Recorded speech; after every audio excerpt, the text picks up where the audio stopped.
बुढ़िया का खजाना।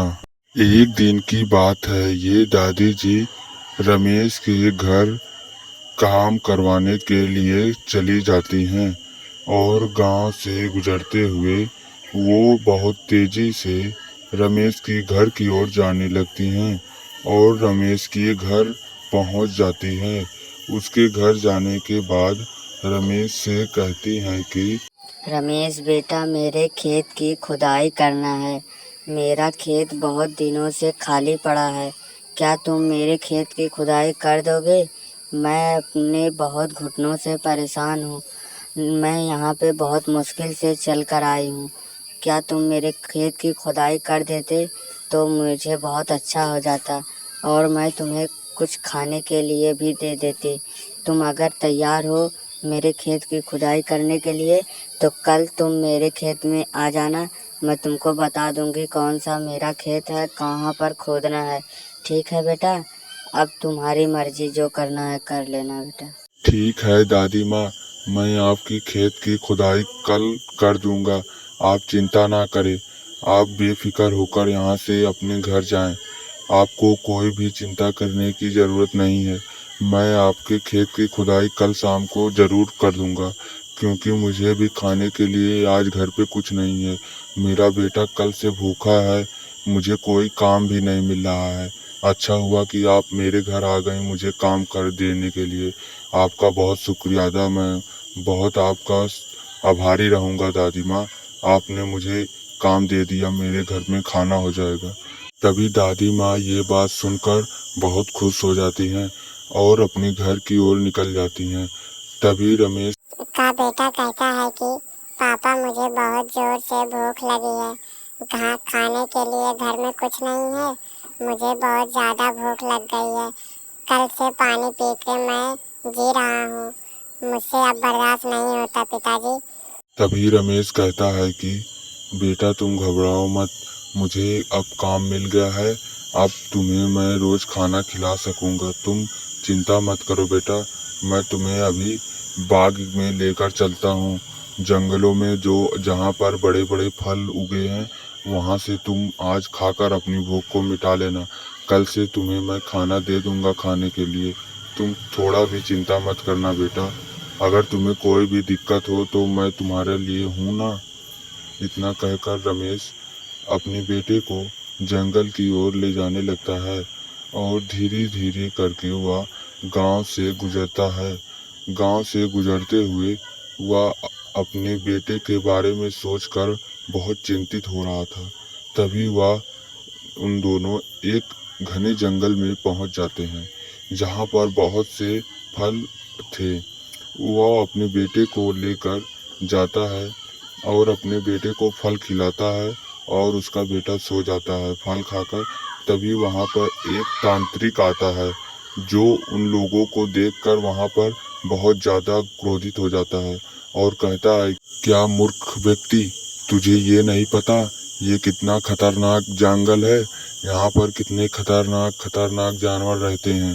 तुझे भी मार डालेंगे, तेरे बेटे को भी मार डालेंगे। यहाँ से चला जा। इतना कहकर तांत्रिक अपनी कुटिया की ओर निकल जाता है और तांत्रिक अपनी कुटिया की चला जाता है। तभी रमेश अपने बेटे को वहां से लेकर अपने घर की ओर जाने लगता है। रमेश अपने घर की ओर जा ही रहा होता है कि वह अपने घर में पहुंच जाता है। तभी वह अपने बेटे को उसके खाट पे सुताकर वहां से दादी माँ के घर चला जाता है। रमेश दादी माँ के घर में जा ही रहा होता है कि वे उनके घर पहुंचता है और देखता है दादी माँ वहां पर बैठी हैं। तभी रमेश उनके पास जाता है और कहता है, दादी माँ आपका कौन सा खेत खोदना था? चलिए मुझे बता दीजिए, मैं आपका खेत खोद देता हूँ। मेरे पास अभी भी टाइम है। मैं कल नहीं, मुझे आज ही आपका खेत खोदना है, क्योंकि मेरे घर में खाने के लिए कुछ नहीं है। दादी माँ ये सब बात सुनकर कहती है कि तुम घबराओ मत बेटा, मैं तुम्हारे लिए खाने का इंतजाम कर दूंगी। तुम आराम से खेत में चलना। अभी तुम्हें कोई भी दिक्कत हो तो मुझसे बताओ। चलो अब हम दोनों यहाँ से खेत में चलते हैं।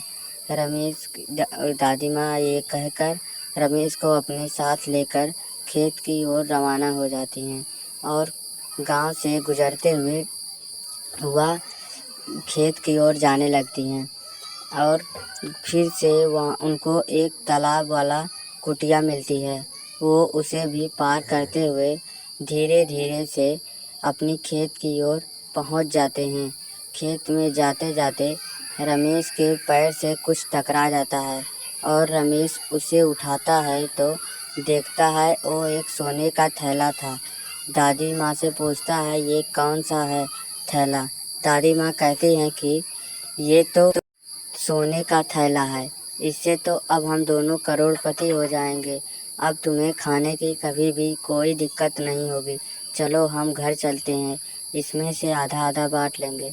इतना कहकर दादी माँ सोने का थैला रमेश के हाथ में देकर घर चले जाते हैं। गरीब माँ की अमीर बेटी। एक दिन रोशनी की दादी खाना बना रही थी। तभी रोशनी अपने दादी के पास जाती है और अपने दादी से कहती है कि दादी मैं शहर में पढ़ने जाना चाहती हूँ और उसके लिए मुझे कुछ पैसों की ज़रूरत होगी। अगर मैं शहर में पढ़ने जाऊँगी तो मेरा सपना पूरा हो जाएगा और हम सब इस टूटे से मकान में नहीं रहेंगे। हम लोग एक नया मकान खरीदेंगे और उसी में रहेंगे और फिर जाकर मैं वहाँ से आप नौकरी पा जाऊंगी तो आपको लेकर भी वहीं चलूंगी। ठीक है बेटा तुम चले जाना, लेकिन मैं यहाँ पर अकेले पड़ जाऊंगी, मेरा ख्याल कौन रखेगा। तुम तो चली जाओगे पढ़ने के लिए, अगर यहाँ पर मुझे कुछ हो गया तो मैं तो रोज बीमार रहती हूँ। मेरे दवाई टाइम से मुझे कौन खिलाएगा बेटा। अगर तुम जाना ही चाहती हो तो चली जाओ, लेकिन एक बात का ध्यान रखना, मन लगाकर पढ़ना, किसी से कुछ मत कहना बेटा। तभी रोहिणी ये सब सुनकर अपने दादी जी की पैर छूने चली जाती है। अपने दादी की पैर छूने के बाद वह शहर की ओर रवाना हो जाती है और धीरे धीरे गांव से निकलकर कुछ घंटे बाद रोशनी शहर में पहुंच जाती है और शहर में गुजरते गुजरते वह अपने रूम की ओर बढ़ने लगती है और अपने रूम पर पहुंचने के बाद वह रूम पर पहुंच जाती है और अपने सोफे पर बैठ जाती है। 2 घंटे बाद वह स्कूल में एडमिशन करवाने के लिए निकल जाती है और फिर वह स्कूल की ओर जाने लगती है। शहर से गुजरते हुए वह भीड़ भक्कड़ों वाली जगह से वह जा रही थी। तभी वह एक बहुत बड़े स्कूल के पास पहुंच गई और स्कूल में जाने के बाद वह स्कूल को देखकर बहुत खुश हो गई थी और कैबिन में जाने के बाद वो मैनेजर के पास गई और मैनेजर से बोला कि सर मुझे एडमिशन करवाना था, मैं बहुत दूर से आई हूँ। मुझे आपके स्कूल में अगर एडमिशन मिल जाती तो मैं बहुत अपने आप को गर्व महसूस करती। सर मुझे एक बार चांस दे दीजिए आपके स्कूल में पढ़ने का। तुम्हारा एडमिशन तो हो जाएगा, लेकिन इसके लिए तुम्हें 2 लाख रुपए देने पड़ेंगे, क्योंकि एडमिशन फीस 2 लाख रुपए होती है बड़े स्कूलों में। अगर तुम्हारे पास 2 लाख रुपए है तो तुम देकर एडमिशन करवा सकती हो, अगर नहीं है तो फिर तुम्हारा एडमिशन नहीं होगा, तुम यहाँ से चले जाओ। ये सुनकर रोशनी बहुत चिंतित हो जाती है और स्कूल से बाहर आ जाती है और अपने रूम की ओर जाने लगती है। तभी वह फिर से भीड़ और भक्कड़ों वाले जगह से गुजरते गुजरते बड़े बड़े बिल्डिंगों वाले शहरों से गुजर रही होती है और गुजरते गुजरते वह यह सोचती है कि अब मेरा क्या होगा। अपने रूम पर पहुंचने के बाद उसे बहुत दुख हुआ और फिर वह बैठकर सोफे पर अपने माँ के बारे में सोचने लगती है और उसको घर की याद आ जाती है। तभी उसकी माँ गांव में डेड हो जाती है और फिर जाकर उसकी माँ को मरे देखकर पड़ोसन आके रोने लगती हैं और उन लोगों को रोते देख किसी ने उसकी बेटी को खबर कर दी और फिर उसकी बेटी यह बात सुनकर जल्दी से शहर से गांव की ओर लौटने की तैयारी करने लगी और फिर जाकर वह बिल्डिंगों वाले शहरों से गुजरते हुए अपने गांव की ओर जाने लगती है। धीरे धीरे कर कर वह अपने गांव की ओर आ जाती है और फिर अपने गांव से गुजरते हुए वह अपने घर की ओर जाने लगती है और अपने घर पर आकर अपनी माँ साल बाद की बात है, बहुत तेजी से रोने शादी कर कर और सेटल हो जाती है और तो अपने पति के साथ रहने लगती थी। एक दिन की बात है, रमेश अपनी माँ के पास आता है और वहाँ पे खड़े होकर अपनी माँ से कहता है कि माँ, मेरी पढ़ाई पूरी हो गई और अब मैं शहर में कमाने के लिए जाने वाला हूँ और मैं सोच रहा हूँ कि मैं आज ही कमाने के लिए रवाना हो जाऊँ, क्योंकि घर के हालात देखकर मुझे अब और पढ़ने का मन नहीं कर रहा है। आप लोग इस गरीबी में कैसे जी रहे हैं मुझे पता है। बेटा, अगर तू कमाने के लिए चला जाएगा तो हम दोनों का ख्याल कौन रखेगा? घर में अगर कोई परेशानी हुई तो हम दोनों कहाँ जाएंगे, किसको बुलाने जाएंगे? बेटा तुम ही बताओ, हम दोनों अकेले रहेंगे, कैसे रह पाएंगे अकेले? अगर तुम्हारे ठेर जाने का मन है तो तुम जा सकते हो, लेकिन तुम वहाँ पर जाने के बाद बहुत मन से काम करना, किसी से लड़ाई झगड़ा मत करना बेटा, बहुत खराब जगह होती है उस शहर। हाँ बेटा, तुम्हारी माँ सही कह रही है। तुम वहाँ पर जाओ और अच्छे से मन लगाकर कमाना। अगर कोई भी तकलीफ और दिक्कत हो तो हमें फ़ोन करके ज़रूर बता देना बेटा, क्योंकि हमें भी तुम्हारी बहुत फिक्र होगी। तुम वहाँ पे चले जाओगे, तुम जाओगे तो हमें बहुत दुख होगा, लेकिन तुम्हें जाना ही पड़ेगा हम दोनों के लिए, कमाने के लिए। अगर तुम नहीं जाओगे तो ऐसी भूखी हालत में हम कुछ दिन बाद सड़क पर आ जाएंगे बेटा। अगर तुम जाओगे तो पैसा भेजोगे तो बहुत मन से काम करोगे, तभी हम दूसरा और अच्छा मकान ले पाएंगे बेटा। तभी रमेश अपने माँ का और अपने पिताजी का पैर छूने लगता है और पैर छूने के बाद वे शहर में जाने के लिए रवाना हो जाता है और शहर की ओर बढ़ने लगता है। धीरे धीरे शहर में 2 दिन बाद वे शहर में पहुंच जाता है और शहर में पहुंचने के बाद वो अपने रूम की ओर बढ़ने लगता है और अपने रूम पे भी पहुंच जाता है। अपने रूम पे पहुंचने के बाद वो अपने घर पे फ़ोन लगाकर बात करने लगता है। अपनी माँ से फ़ोन में बात करता है और अपनी माँ से कहता है कि माँ, मैं पहुंच गया हूँ, कोई भी चिंता हो मत लेना और कोई भी परेशानी दिक्कत हो तो मुझे ज़रूर बता देना, मैं यहाँ से पैसा भेज दूँगा। तुम दोनों लोग बहुत आराम से रहना, काम करने किसी का मत जाना, मैं जितना हो सके उतना मदद करूँगा। और फिर बैठ जाता है अपनी माँ के घर के हालातों के बारे में बहुत देरी तक सोचता है। कुछ दिन बाद सेठ रमेश के घर आता है और आकर कहता है उसकी माँ से कि मेरे खेत का कर्जा कब दे रहे हो रमेश के बाबूजी?